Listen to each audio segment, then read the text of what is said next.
I were to ask you to find the answer to 4.5 divided by 1.5, how would you do this? Well, our first step would be to move the decimal over for each. It's to make it a whole number. So 4.5 would turn into 45, and then 1.5 would turn into 15. And now that our divisor is a whole number, this became a lot more manageable. So how many times does 15 go into 45? It goes in 3 times.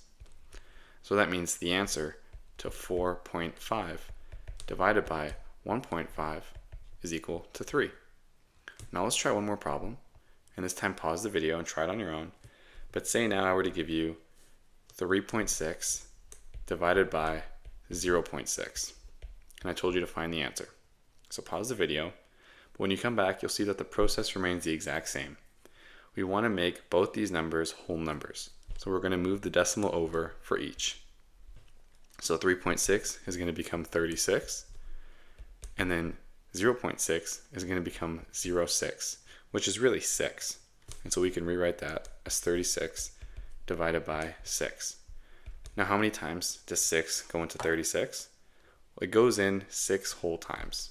So it's equal to 6. So now we can rewrite our initial equation.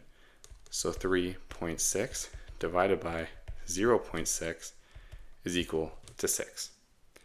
So key tip is to remember to always move the decimal to make the divisor a whole number. Now, and don't only move the decimal over in one number, you want to move it over in both numbers. As this way, you won't confuse yourself and it'll be very manageable. I hope this video helped. Thank you.